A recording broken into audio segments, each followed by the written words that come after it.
ಎತ್ತಿನಹೊಳೆ ಕಾಮಗಾರಿ ಕಾರ್ಮಿಕರ ಜೀವಕ್ಕೆ ಎಷ್ಟು ಭದ್ರತೆ?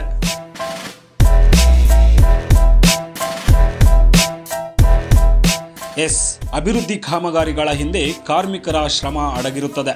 ಆದರೆ ಇದೇ ಕಾರ್ಮಿಕರ ಸುರಕ್ಷತೆಗೆ ಅಗತ್ಯವಾದ ಭದ್ರತಾ ಕ್ರಮಗಳನ್ನು ಕೈಗೊಳ್ಳಲಾಗಿದೆಯೇ ಎಂಬ ಪ್ರಶ್ನೆ ಇದೀಗ ಎದುರಾಗಿದೆ.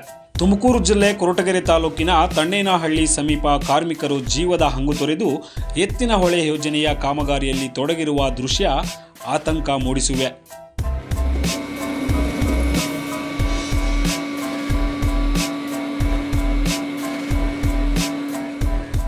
ಬೆಂಗಳೂರು ಹಾಗೂ ಪಾವಗಡಕ್ಕೆ ಮಾರ್ಗ ಕಲ್ಪಿಸುವ ಪ್ರಮುಖ ರಸ್ತೆಯಲ್ಲಿ ದಿನನಿತ್ಯ ಹೆಚ್ಚಿನ ಸಂಖ್ಯೆಯಲ್ಲಿ ವಾಹನಗಳು ಸಂಚರಿಸುತ್ತವೆ.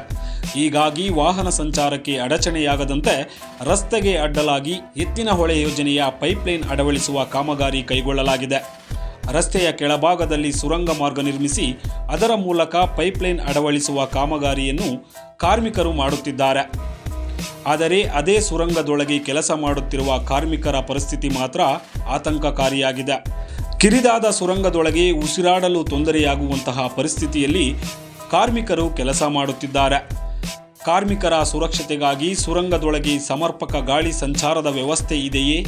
ತುರ್ತು ಪರಿಸ್ಥಿತಿ ಎದುರಾದರೆ ಕಾರ್ಮಿಕರನ್ನು ತಕ್ಷಣ ಹೊರಗೆ ಕರೆತರಲು ಅಗತ್ಯ ವ್ಯವಸ್ಥೆ ಮಾಡಲಾಗಿದೆಯೇ? ಕಾರ್ಮಿಕರಿಗೆ ಬೇಕಾದ ಸುರಕ್ಷತಾ ಸಲಕರಣೆಗಳನ್ನು ಒದಗಿಸಲಾಗಿದೆಯೇ ಎಂಬ ಪ್ರಶ್ನೆಗಳು ಇದೀಗ ಮೂಡಿವೆ.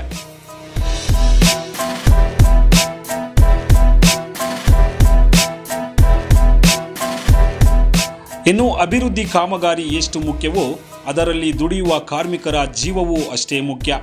ಕಾರ್ಮಿಕರು ತಮ್ಮ ಕುಟುಂಬವನ್ನು ಬಿಟ್ಟು ತಮ್ಮ ಜೀವದ ಹಂಗನ್ನು ತೊರೆದು ಕಾಮಗಾರಿಯಲ್ಲಿ ತೊಡಗಿದ್ದಾರೆ. ಸಂಬಂಧಪಟ್ಟ ಗುತ್ತಿಗೆದಾರರು ಹಾಗೂ ಅಧಿಕಾರಿಗಳು ಕಾರ್ಮಿಕರ ಸುರಕ್ಷತೆಗೆ ಮೊದಲ ಆದ್ಯತೆ ನೀಡಬೇಕು. ಇನ್ನಾದರೂ ಸಂಬಂಧಪಟ್ಟ ಅಧಿಕಾರಿಗಳು ಸ್ಥಳಕ್ಕೆ ಭೇಟಿ ನೀಡಿ ಕಾಮಗಾರಿ ನಡೆಯುತ್ತಿರುವ ಸ್ಥಳದ ಸುರಕ್ಷತಾ ವ್ಯವಸ್ಥೆಯನ್ನು ಪರಿಶೀಲಿಸಿ ಕಾರ್ಮಿಕರಿಗೆ ಅಗತ್ಯ ಭದ್ರತಾ ಕ್ರಮಗಳನ್ನು ಕೈಗೊಳ್ಳುತ್ತಾರಾ ಕಾದು ನೋಡಬೇಕಾಗಿದೆ.